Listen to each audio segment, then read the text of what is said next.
Hello all, I am Bibin Matthew from St. Thomas Engineering College, Chenganu. I welcome you for this session about the principles of management in last module leading and controlling. So in this last module contain leading and controlling, leading versus managing, trait approach and contingency approach to leadership, dimensions of leadership, leadership behavior and styles, transactional and transformational leadership. I am going to explain you the difference between leader and manager. So students, let's get started. A manager is an employee of the organization who is an in charge of the organization or any department, and he has a number of subordinates and who reports to him or her about the daily routine of the activities. Basically, a manager performs five basic functions. These are planning, organizing, staffing, directing, and controlling. The first one, planning. Planning is deciding in advance. It is the first and foremost activity to achieve the desired results. The second is organizing, which means organizing the activities, processes, and the resources of the organization, as in assignment of the task delegated the activities to subordinates. The third function, that is staffing. Staffing involves recruiting or selection of personnel for carry out various activities. And the fourth one is directing. It includes guiding and supervising the subordinates to make sure that the efforts are made in the right direction. And the last one is controlling. Controlling functions involves monitoring the activities of the workers and establishing the standards and comparing the actual performance to take the necessary step for any variations. The next slide is about the leader. A leader is a person who influences a group of people towards the achievement of a goal. Mnemonic for this definition about would be three P's: person, people, and purpose. The first P, that is person, is a leadership, a position of office or an authority. The second P is people. The next requirement is the realization that the goal cannot be achieved alone without the help of others. And the third P, that is purpose. Purpose is a requirement for leadership, is a personal vision. So these are the three P's. The next slide is about the qualities of a leader.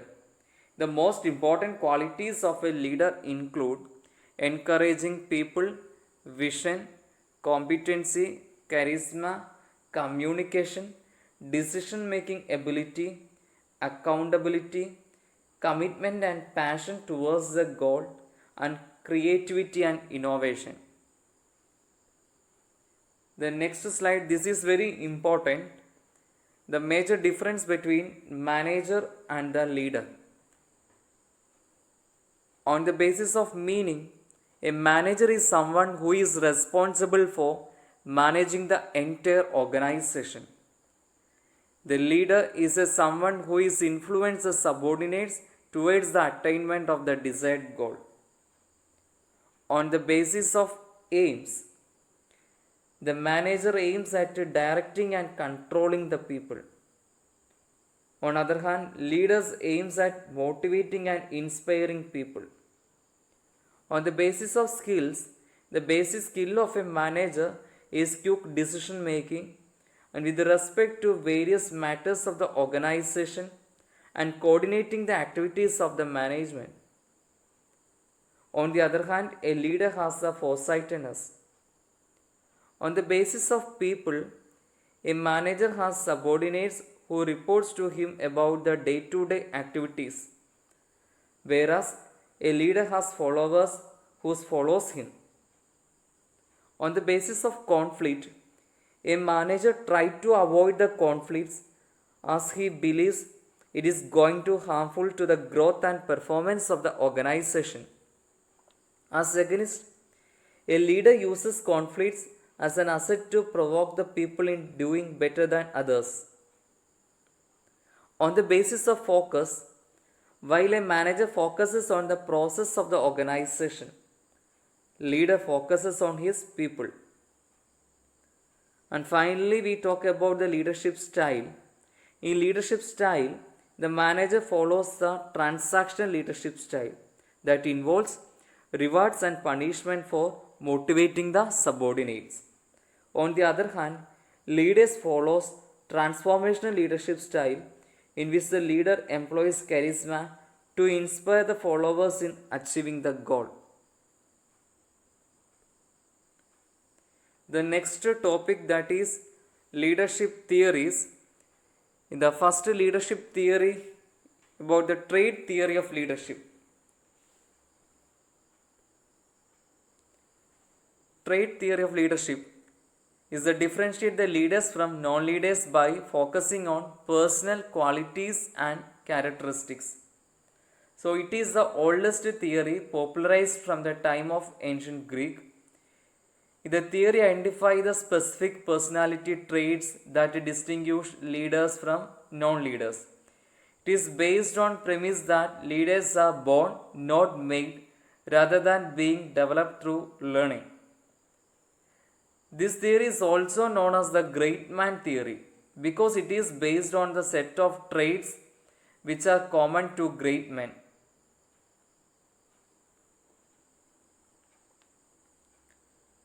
Next is about the classifications of traits according to the trait theory.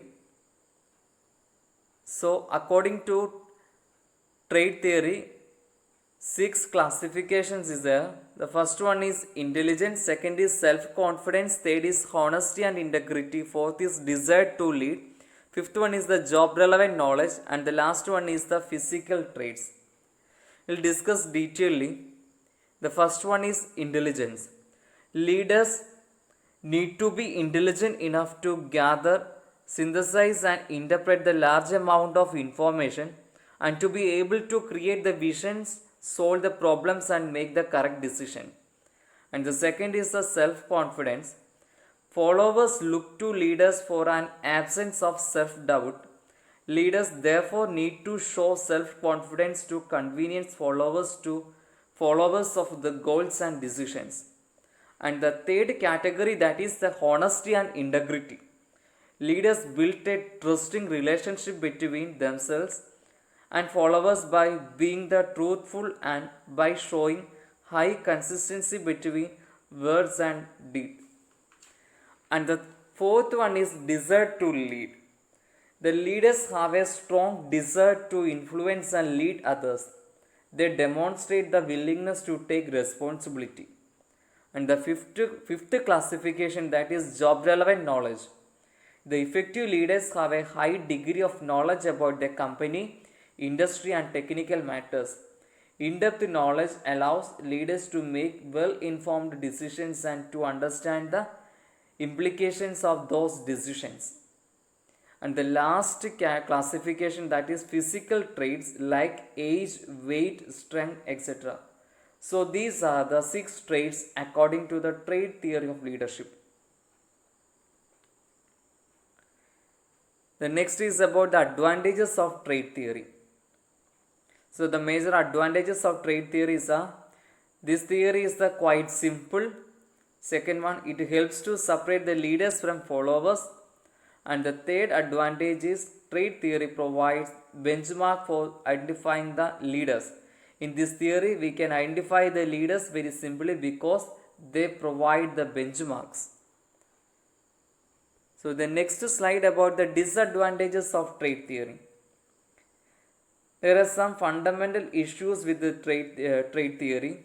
The major drawbacks are, the first one, it is leader centric and only focuses on the leaders, not on the followers or other any situations. And the second is the findings are subjective. The some findings are subjectives, leading to uncertainty in the validity of the approach. And the third disadvantage is focus on physical traits like height, weight, etc. This is another drawbacks because these factors are related to the situational factors. So these are the major drawbacks or disadvantages of trait theory. The next theory about the contingency theory of leadership. Contingency theory of leadership is a very special kind of approach which states that the success of a leader does not only depend on his abilities. So there are many other factors relating to the work environment, company culture, employee which impact a manager's success in the process of leadership. So we'll discuss about the leadership theory in deep. So let's see the theory. The contingency theory of leadership says that a leader's effectiveness is contingent upon with how his or her leadership style matches to the situation. In this model, the leader must find out what kind of leadership style and situation he or she thrives in. So, according to this theory, there are two styles of leadership. First is task oriented, second is the human relation oriented. The task oriented is also known as task motivated, and the human relation oriented is also known as human relationship oriented. The task oriented refers to the task accomplishment, and the relationship motivation refers to the interpersonal relationship. The next slide is about the core factors of contingency theory. Mainly, three core factors are associated with the contingency theory. The first is the leader-member relation, second is task structure, and the third is the position power. So, first is the leader-member relation. It deals with the general atmosphere of the group and the feelings such as trust, loyalty, and confidence that a group has for its leader. And the second is the task structure.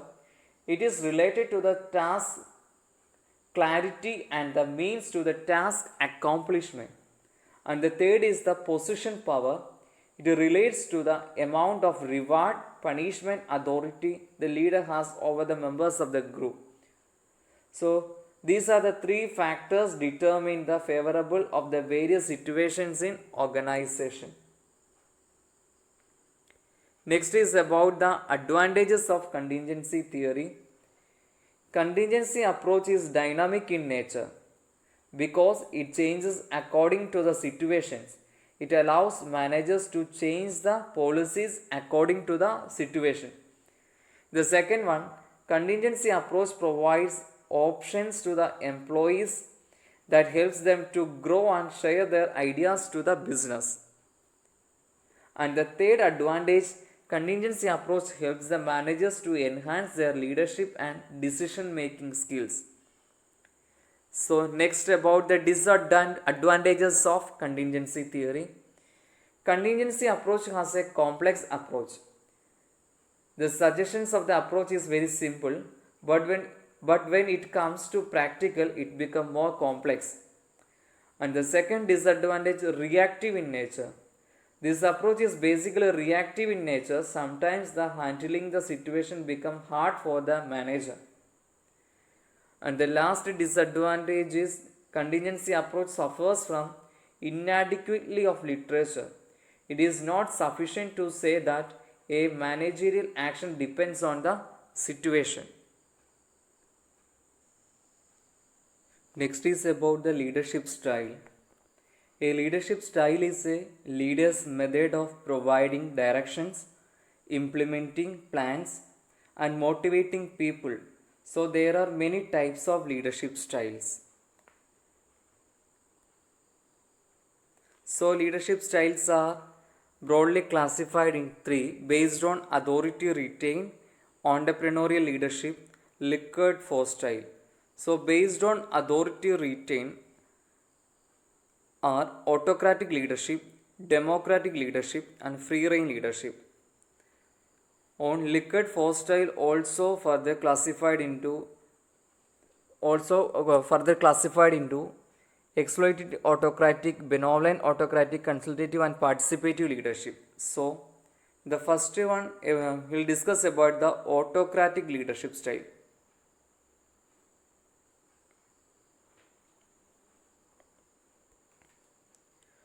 Autocratic leadership is a management style wherein one person controls all the decisions and takes very little inputs from other group members.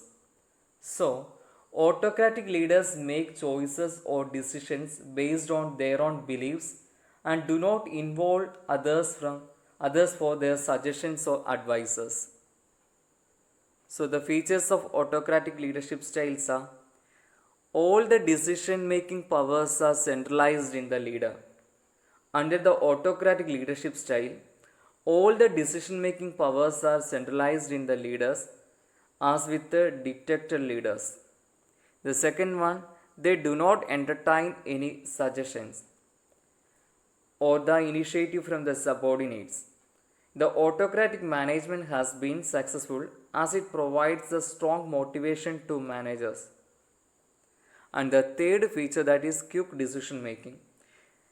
It permits the quick decision making as only one person decides for the whole group and keeps each decision to himself until he feels it is needed to be shared with the rest of the group. The advantages of autocratic leadership. The main advantages of autocratic leadership styles are: it allows for the fast decisions to be made. In this type of leadership, very less feedback from the various levels of management which must be proceed. That is because there is one person and they are in charge of the all arrangements. This improves the speed of decision because only one person is deciding everything. The second advantage, it improves productivity. Because autocratic leaders are able to move information throughout the organization quickly, there are fewer delays in productivity. And the third advantage, it handles crisis situation effectively. Autocratic leaders are able to handle a crisis situation easily because they are the ones who are in charge. There is a short-term problem, the enterprise of the leader can be used to create a solution. So, next is about the disadvantages of autocratic leadership. The first disadvantage, it often leads to micromanagement because it is the autocratic leader's reputation on the line, not the workers doing the job. Those in this type of position tend to supervise every small detail of the work being done. Many autocratic leaders turn into several micromanagers. And the second disadvantage, it does not offer a sense of professional ownership. Autocratic leaders are in charge and they make this fact known. They get to take all the credits for the work that gets done. That means workers tend to not take ownership of the work they do because there is no incentive to do. And the third disadvantage is it creates a lack of trust. What leads to successful working relationship as an ability to workers to have the trust in their leaders and vice versa. The foundation of the autocratic leadership style is one built on mistrust. So these are the major disadvantages of autocratic leadership style. Next type of leadership is democratic leadership style. Democratic leadership style is another type of leadership style in which members of the group take a more participative role in the decision making process. It is also known as the participative leadership or shared leadership. So, the democratic leadership style favors decision making by the group. The decisions of the democratic leaders are not unilateral as with the autocrat because they arise from the consultation with the group members and participation by them. Next is about the features of democratic leadership style. The first one is distribution of responsibility. A manager that leads the democratically will distribute the responsibility among his group to facilitate the participation to the decision making. And the second one is empowering group members. Leaders must empower their members so that the members can accomplish their responsibilities. And the third one is aiding group decision or making process. A major role of a democratic leader is to ensure democratic deliberates in making group decision. So next is about the advantages of democratic leadership style. So the major advantages are democratic leadership in the context of managing an organization has some advantages and disadvantages also. Let's take about the sum of the advantages of democratic leadership style. It encourages the creativity. The democratic leadership style is more of a hands-off approach. Instead of the micromanaging the situation, leaders use this style to encourage the individualized creativity. And second is it improve the job satisfaction. When the team members feels like they have an equal role in running the team, then there is a sense of empowerment that comes with that responsibility. When there is empowerment in the workplace, there is a naturally high rate of job satisfaction. And the third is anyone can practice. So it is a leadership style that anyone can practice in democratic leadership style. Any leaders in any industry has opportunity to implement the democratic leadership style. Even leaders who don't use this style naturally can begin to use its techniques to shift their perspectives over time.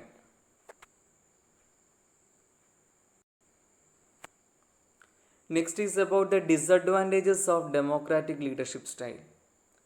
The first disadvantage, the democratic leadership style requires extra time to implement a decision.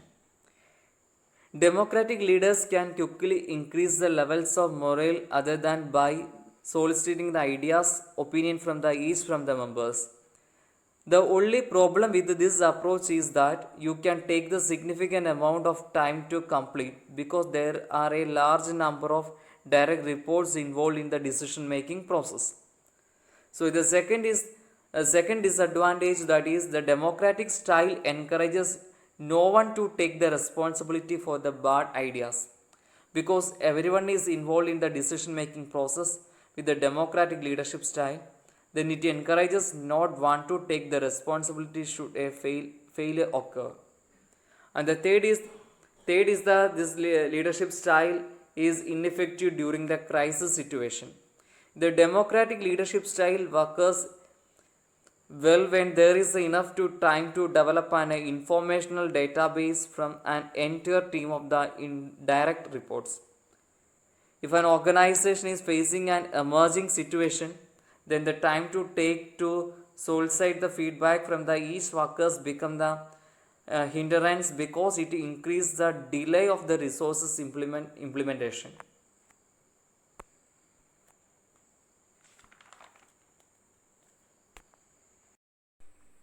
So these are the major advantages and disadvantages of democratic leadership style. The next type of leadership style is laissez-faire or free-rein leadership style. According to this style, in which leaders are hands-off and allow group members to make the decisions. The major characteristics of free-rein styles are complete freedom for followers to make decisions. Second, leader provide the tools and resources needed. And the third is group members are expected to solve the problems on their own path. And the fourth one, power is handed over the followers, yet leaders still take the responsibility for the group's decisions and actions. And the last one, it can be very useful in business where creative ideas are important. The next is about the advantages of free range style. The first advantage, that is, it gives the employees a lot of room to grow, because the leadership is so hands off, the employees have a chance to be hands on. This environment facilitates growth and development. The second advantage, that is faster decision making. In some management style, there are several approval steps which can be frustrating and affect productivity. Employees under the laissez-faire leadership have the autonomy to make their own decisions. And the third advantage, that is, it creates a high level of job satisfaction. With the added autonomy, employees feel like they are in charge of and one masters of their futures. So these are the important advantages of free range style. Next is about the disadvantages of free range style. The first one, the leader may be seen to be indifferent. And the second, undefined roles within a team. And the last disadvantage, loss of accountability. So the next type of leadership style, that is entrepreneurial leadership style.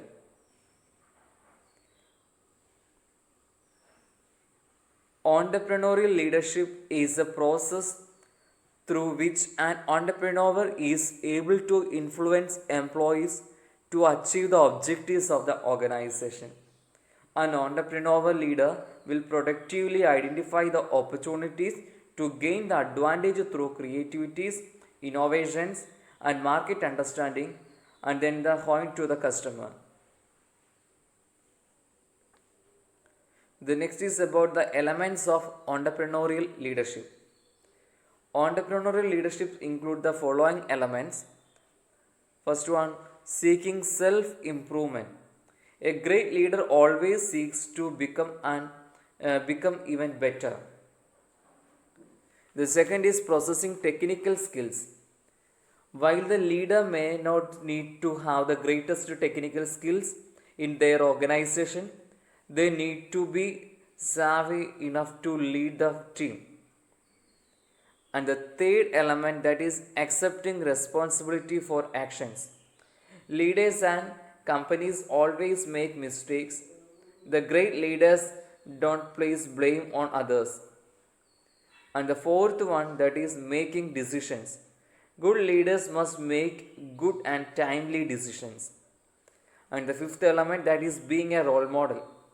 A leader must set an example to employees and guide them to excel. So these are the major elements of entrepreneurial leadership skill.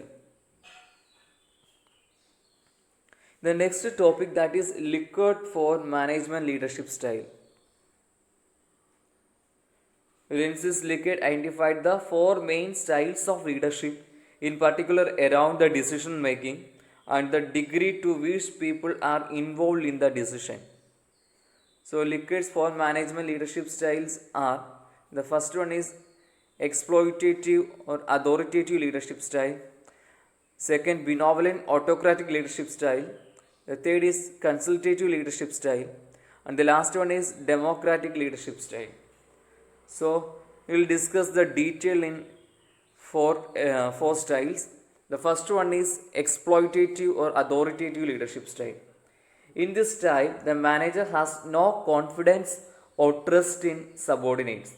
Subordinates feel no freedom to discuss things about the job with their superior. So the second type, that is benevolent autocratic leadership style. In benevolent autocratic leadership style, the manager has confidence and trust in subordinates, motivates with rewards and some punishments. And the third type, that is consultative leadership style. The consultative leadership style indicates that manager has substantial but not complete confidence and trust in subordinates, but still wishes to keep control of decisions. And the fourth type, that is democratic leadership style. In the democratic leadership style, the manager has complete confidence and trust in subordinates and allows them direct equal participation in decision making.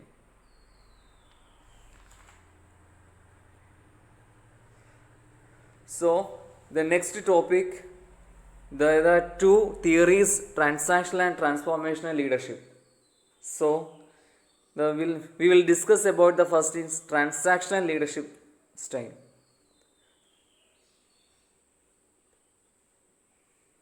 Transactional leadership is defined as the influence of a leader towards the subordinates using rewards and punishment as a form of motivational medium. So, the transactional leadership is also known as managerial leadership. In this leadership style, where the executive relies on rewards and punishments to achieve the optimal job performance from his or her subordinates.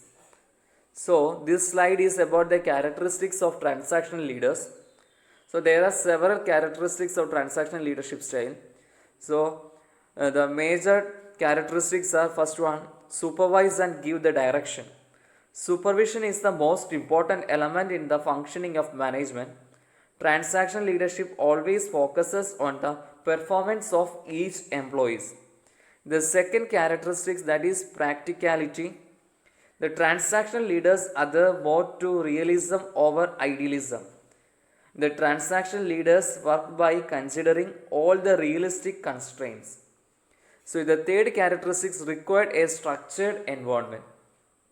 Transactional leadership is best suited in a well-organized, structured working environment. Fourth is tends to inflexibility.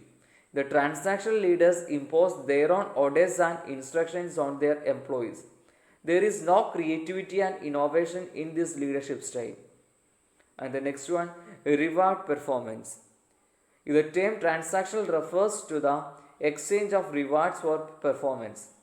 The transactional leaders give reward in terms of incentives for their performance. So these are the major characteristics of transactional leaders. So the next slide is about the advantages of transactional leaders. First one, it can effectively motivate team members to maximize productivity.